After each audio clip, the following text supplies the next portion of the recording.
दोस्तों नमस्कार। मैं हिम्मत सेठ एक बार फिर आपके सामने उपस्थित हूं एक नए विषय को लेकर। दोस्तों ये कल अखबार में खबर छपी है, आप देख रहे हैं, ये अरावली के संदर्भ में है। और माइनिंग जो करते हैं, मिनरल प्रोड्यूसर फंड, इनका एक एसोसिएशन बना हुआ है या कहते हैं कि फाउंडेशन है। उसकी ये खबर है और उन्होंने ये कहा है कि विदेशी पूंजी से ये नैरेटिव बनाया जा रहा है कि माइनिंग जो है नुकसानदायक है और देश के विकास में अवरोध पैदा करना चाहते हैं ये लोग जो पर्यावरण की बात कर रहे हैं। और विशेष तौर से इसमें जो बात है वो ये है कि अरावली की जो परिभाषा अभी सरकार ने जिसके ऊपर सुप्रीम कोर्ट ने जिसके ऊपर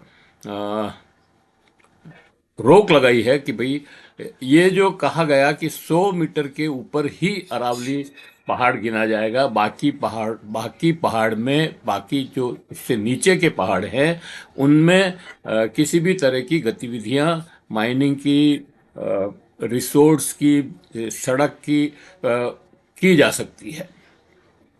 इस कानून पर सुप्रीम कोर्ट ने रोक लगा दी। अब ये माइनिंग प्रोड्यूसर फाउंडेशन के लोग, जिसमें बहुत बड़े बड़े लोग हैं, हालांकि बहुत विद्वान लोग भी हैं, वो ये कह रहे हैं कि केवल हम तो 1% जमीन पे ही माइनिंग हो रही है और उसमें आप इतना क्यों चिल्ला रहे हैं। बात बिल्कुल सही है। और ये भी कहा उन्होंने कि बिना माइनिंग के कोई भी देश प्रगति नहीं कर सकता। ये बात तो बिल्कुल सही है, क्योंकि मिनरल्स तो सब जगह चाहिए, हर विकास के लिए खनिज चाहिए। मैंने पहले भी मैंने अपने वीडियो बनाया, उसमें भी ये बात कही कि कोई भी देश बिना मिनरल के कोई भी सभ्यता जो है विकास नहीं कर सकती है। और ये बात मैंने 2006 या 5 में, जब भी पहले एक बार फैसला आया था सुप्रीम कोर्ट का कि यहाँ बंद कर देनी चाहिए, तब भी कही थी कि बिना मिनरल के कोई भी सभ्यता विकास नहीं कर सकती है। ये बात बिल्कुल सही है, मैं इसको तायद करता हूँ और आज भी ये बात कह रहा हूँ। लेकिन इसके साथ एक बात और जोड़ना चाहता हूँ जो वो लोग नहीं कह रहे हैं। मैं ये कह रहा हूँ कि ये बात तो बिल्कुल सही है कि विकास के लिए मिनरल जरूरी है, क्योंकि भाटा पत्थर जो भी चाहिए, टिम्बर विम्बर जो भी चाहिए, सब खनिज से ही आता है, टिम्बर के अलावा जो भी जितने भी चीज़ें हैं। लेकिन ये भी बात बिल्कुल सही है कि बिना शुद्ध हवा और शुद्ध पानी के, साफ पानी और साफ हवा के कोई भी सभ्यता जीवित नहीं रह सकती है। ये बात वो नहीं कह रहे हैं। वो खनिज फाउंडेशन वाले एक गलत नैरेटिव बनाना चाहते हैं, जो हमारे मतलब इस पर्यावरण के संबंध में जो बात कर रहे हैं लोग, उसके ऊपर जो एक गलत नैरेटिव बनाने की वो कोशिश कर रहे हैं, वो यही है कि विकास के लिए मिनरल जरूरी है और विदेशी फंडिंग से ये लोग विरोध कर रहे हैं, एक गलत नैरेटिव बना रहे हैं। तो मैं ये कहना चाहता हूँ कि खनन करने वाले लोग भी विदेशी पैसे से ही सारा खेल कर रहे हैं। वेदांता और मित्तल जैसे लोग जो खनिज एक्टिविटी में बहुत बड़े खिलाड़ी हैं, वो देश के नागरिक नहीं हैं, वो विदेशी ही हैं। और उनके, वो एनआरआई हैं, हालांकि उनकी नागरिकता बाहर की है, राजस्थान, हिंदुस्तान की नहीं है।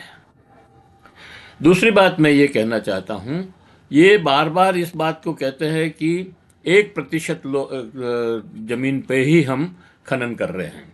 बात सही है, आप 1% लीज में आपकी 1% ही होगी। लेकिन क्या आप वहाँ पे जो खनन एरिया है उसमें जितने लोग जाते हैं वो सब उड़ के जाते हैं? उसके लिए आपको सड़क नहीं चाहिए? तो सड़क जो बनती है आपके लिए माइन पर पहुंचने के लिए या गांव से निकल कर मतलब घर से निकल कर के गांव तक जाने, वो माइनिंग एक्टिविटी में नहीं है। आपको खनन के लिए जो जगह देते हैं, वो सिर्फ आप उस लैंड को काउंट कर रहे हैं। आप उसके साथ जुड़ी हुई जो सुविधाएं हैं, लैंड है, वो सड़क है, आपके वहाँ रहने के क्वार्टर्स हैं, उन वहाँ रहने की और सुविधाएं जो है, वो भी तो उससे जुड़ी हुई है। तो आप उसको कवर नहीं काउंट कर रहे। आप ये आंकड़ों की जगलरी में फंसा करके एक गलत नैरेटिव तय कर रहे हैं। हमने या पर्यावरण के जो भी पर्यावरणविद लोग हैं, उन्होंने कभी नहीं कहा कि माइनिंग एक्टिविटी नहीं होनी चाहिए, और ये सवाल ही नहीं था। सुप्रीम कोर्ट में जो सवाल था वो ये था कि अरावली की जो परिभाषा है, वो ये जो घड़ी कि 100 मीटर के ऊपर वाली अरावली है और 100 मीटर के नीचे वाली अरावली नहीं है, उसमें सारी एक्टिविटीज हो सकती है, विरोध उस बात का हो रहा है। तो ये कहना, और फिर ये भी कहा कि कितने लोगों को 20 लाख 35 लाख लोगों को रोजगार दे रहे हैं। भाई, रोजगार तो आप दे रहे हो, लेकिन कितना, वेतन कितना दे रहे हो? मजदूर आज भी, हालांकि वो ठीक है कि वहाँ काम करने को मिल रहा है उसको, लेकिन उसको वेतन तो आप उसकी जो जितनी मेहनत कर रहा है उसका 1/4 भी नहीं दे रहे हो। कई जगह तो मिनिमम वेज भी नहीं देते हो। उसके बारे में कुछ नहीं बोलेंगे। फिर जहाँ खनन हो रहा है, वहाँ ओवरबर्डन कितना पड़ा है, उससे कितना पानी और हवा अशुद्ध हो रही है, वातावरण बिगड़ रहा है, उसके बारे में कुछ नहीं बोलेंगे। खनन करने के अंदर ये नियम है कि जहाँ मिनरल खोद दिया और वो सारा मिनरल निकल गया, उसके बाद उस खान को पूरी वापस भरेंगे ओवरबर्डन से या और फिर पेड़ लगाएंगे उस पर। ये कहीं नहीं हो रहा है। कहीं इक्का दुक्का कहीं हुआ हो तो बात अलग है, बाकी सब जगह नहीं हो रहा है। तो ये बातों पर भी तो ध्यान दीजिए। विकास का मतलब केवल लोहा या पीतल, तांबा या ये खनिज पदार्थ ही नहीं है, कोयला, इनके साथ और कई चीज़ें जो जुड़ी हुई है, वो विकास करती है। तो समग्र बात करिए, एक तरफा बात मत करिए। खनन का मतलब सिर्फ उस लैंड से नहीं है जो आप 1% गिना रहे हैं, एक पहली बात।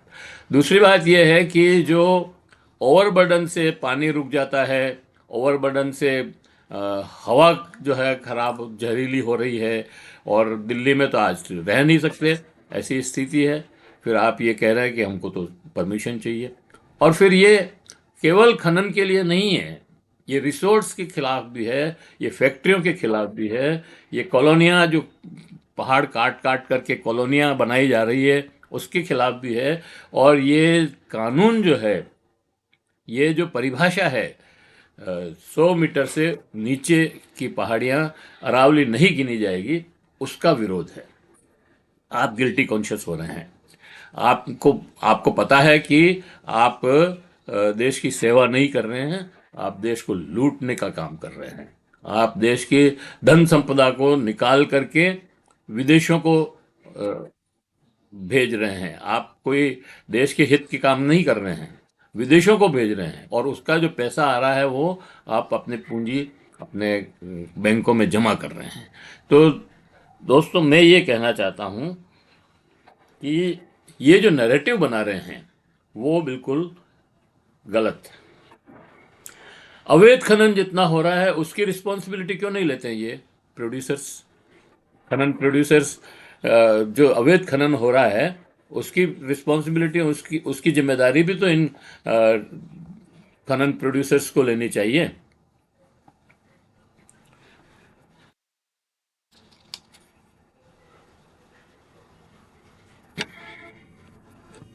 और तीसरी बात यह है कि देश में जो पेड़ कट रहे हैं, पहाड़ों पे जो पेड़ कट रहे हैं, या आप सिंगरौली चले जाइए, वहाँ पर अभी अडानी साहब को बड़ी ज़मीन दी है, 2 लाख पेड़ काट दिए उन्होंने। भागलपुर में के पास में वो जो पावर प्लांट बन रहा है, जो इन खनन उद्यमियों को भी बिजली देगा, वहाँ पर 1 रुपए की लीज पर जो है वो ज़मीन दी है, 1 रुपए एक एकड़ या 1 हेक्टर, और वहाँ पर 10 लाख पेड़ काटे जाएंगे। तो इससे क्या पर्यावरण खराब नहीं होगा? आप जो बात कर रहे हैं वो बहुत ही वेग और एक तरफा है। आपको पूरे समाज की बात करनी चाहिए, पूरे देश की बात करनी चाहिए, और इसलिए ये बात कहना कि हम तो सिर्फ 1% लैंड का ही उपयोग कर रहे हैं, बिल्कुल गलत है और धोखा है। आप जंगल कटवा रहे हैं, फॉरेस्ट लैंड को भी जो है ख़त्म करने की तरफ बढ़ रहे हैं माइनिंग के लिए। आप पहाड़ कटवा रहे हैं, और ऐसे ऐसे पहाड़ देखे हैं मैंने, मतलब जो पूरे कट गए और एक पिलर हो वैसा रह गया वो पहाड़। तो हमने ये भी देखा है कि हिंदुस्तान जिंक जो उदयपुर में है, देवारी में, उससे निकलने वाले पानी से, जो मिनरल बेस्ड ही है पूरा, जिंक जो निकालते हैं उसमें से, उसका टैलिंग डैम से जो पानी रिस के बाहर जा रहा है, उससे पूरी खेती खराब हो रही है। हमने ये भी देखा कि वहाँ पर जो उदय सागर के पास में बिछड़ी गांव के वहाँ पे जो फैक्ट्रियाँ लगाई गई, उससे जो जिंक सिल्वर एसिड प्लांट से जो पानी निकला, उससे पूरा बिछड़ी एरिया तबाह हो गया। 20-25 गांव का, 35 गांव का जो है पानी खराब हो गया। उसमें कोको कोला जैसा, मतलब कुओं में वो कोको कोला जैसा पानी था। हमने ये भी देखा कि दरीबा से निकलने वाला जो हवा है और पानी, जिंक की वहाँ पर जो हवा निकल रही है, उससे भी बहुत सारी बीमारियाँ फैल रही है, दरीबा में भी फैल रही है। तो आप ये नहीं कह सकते हैं कि हम केवल 1% पे ही खनन कर रहे हैं।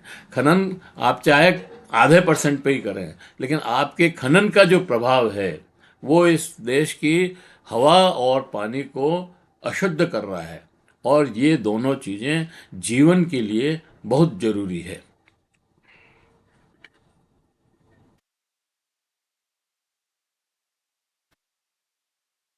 मैं कहना चाहता हूँ इन खनन प्रोड्यूसर्स लोगों से, जो फाउंडेशन के लोग हैं, उनसे, कि आप ज़रा धरती पर उतरे और उन क्षेत्रों में जाएं जहां पर आपने तबाही की हुई है, उसको आंखों से देखें। उसके बाद आपको पता लगेगा कि आप इस देश की सेवा कर रहे हैं या इस देश को तबाह कर रहे हैं। कल के दैनिक भास्कर में जिसमें ये खबर छपी थी, जिसमें ये माइनिंग प्रोड्यूसर्स की खबर छपी थी, उसी में एक खबर और छपी है, और वो यहाँ नहीं है, सीकर में है एक्चुअली, तो उदयपुर के लोगों को शायद उसका मालूम नहीं होगा कि सीकर में दीपावास गांव के लोगों ने, ग्रामीणों का आरोप है कि खनन कारोबारी अवैध पत्थर निकाल रहे हैं, और उससे उसका विरोध करने के लिए लोग धरने पर बैठे हैं, पहाड़ पर चढ़ गए हैं। पहले भी ऐसी खबरें आती रही है, सीकर से, नीम का थाना से, जहाँ पे भी ये एक्टिविटी चल रही है, वहाँ अवैध खनन हो रहा है, वहाँ जो विस्फोट होता है और जो बारूद लगा करके खनन में, खनिज खानों में विस्फोट किया जाता है, और उससे जो पत्थर उछलते हैं, उससे कई लोगों की मौत भी हो गई है, कई घरों में दरारें पड़ गई हैं। और इस तरह से, मतलब, वो गांव वालों का कहना है कि अवैध खनन से जंगल, पहाड़ और जल स्रोत नष्ट हो रहे हैं, लेकिन जिम्मेदार अधिकारी आंखें मूंदे बैठे हैं। तो ये आंखें किसने बंद की? ये अवैध पूंजी ने ही बंद की है, श्रीमान। ये आपके फाउंडेशन के ही सदस्यों ने उनकी आंखें बंद कर रखी है। उस पूंजी का पर्दा उनकी आंखों पर पड़ा है। अरावली क्षेत्र में अवैध खनन रोकने के प्रयास कागजों पर ही हैं। जगह जगह ऐसे विरोध प्रदर्शन और धरने हो रहे हैं, और इन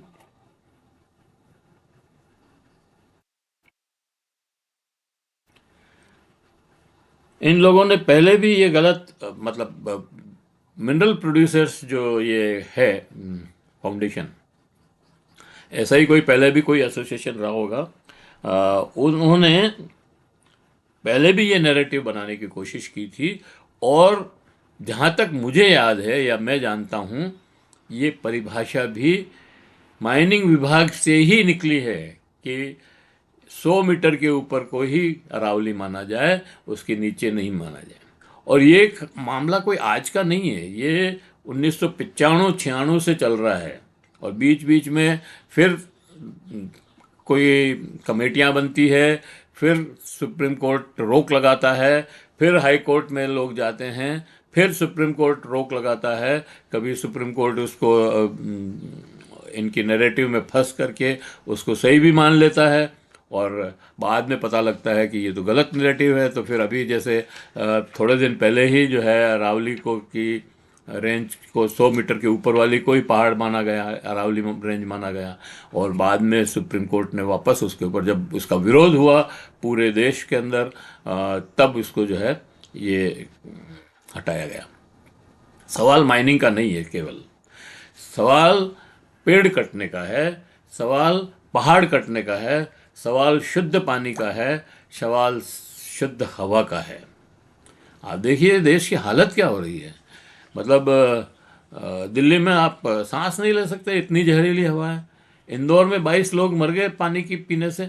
जो तो पूरे पर्यावरण की बात है, ये कोई अकेले अरावली की बात नहीं है। और मैंने पहले भी लिखा भी है मैंने, और पहले वीडियो भी बनाया था कि जैसा अरावली है वैसा ही पश्चिमी घाट है, जो महाराष्ट्र से तमिलनाडु तक जाता है, और उसमें भी ऐसी गतिविधियां हो रही है। पूर्वी घाट है जिसमें वेदांता और ये नीमगिरी वगैरह के जो पहाड़ हैं, वो भी इसी तरह से फंसे हुए हैं। वहाँ पे भी जो है गलत तरीके से वो लीज करवाई हुई है। और नीमगिरी के सुप्रीम कोर्ट का फैसला है उसमें तो कि गांव की ग्राम सभा ही जो है ये फैसला करेगी। उसके बावजूद उसमें उसका विरोध प्रदर्शन और वहाँ हो रहा है।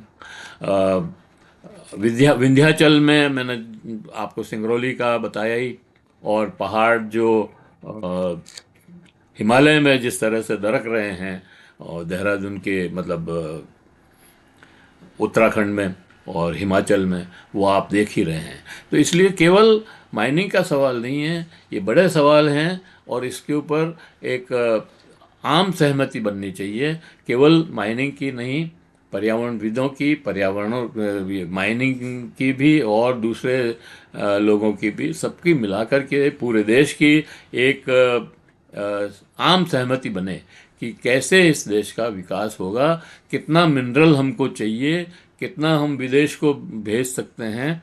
गोवा से बिना रॉयल्टी दिए, रॉयल्टी कम करवा करके, पता नहीं क्या क्या करके, और खनिज वो भेज रहे हैं वहाँ से। ट्रकों की ट्रकें जा रही हैं, जहाज के जहाज भर के जा रहे हैं। और वो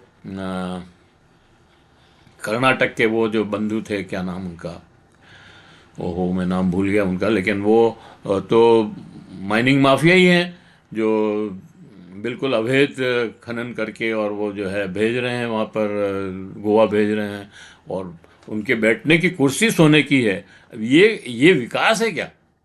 हम पूछना चाहते हैं ये माइनिंग प्रोड्यूसर्स एसोसिएशन के लोगों से या फाउंडेशन के लोगों से कि सोने की कुर्सी पर बैठना विकास है क्या? जबकि एक तरफ आदमी 5 किलो अनाज के लिए भी सरकार पर आश्रित है। तो दोस्तों ये हम यहीं समाप्त करते हैं और वीडियो को। और मैं समझता हूँ आपको ये वीडियो पसंद आया होगा। पसंद आया तो लाइक करें, फॉरवर्ड करें और लोगों को भेजें। और अगर आपने अभी तक भी हमारे यूट्यूब चैनल महावीर समता संदेश को सब्सक्राइब न किया है तो सब्सक्राइब कर लें, बेल आइकन दबाना न भूलें, और कमेंट बॉक्स में जाएं, कमेंट लिखें, सुझाव दें। आपके कमेंट और सुझाव हमें और बेहतर करने की ओर अग्रसर करेंगे। जय हिंद, जय भारत।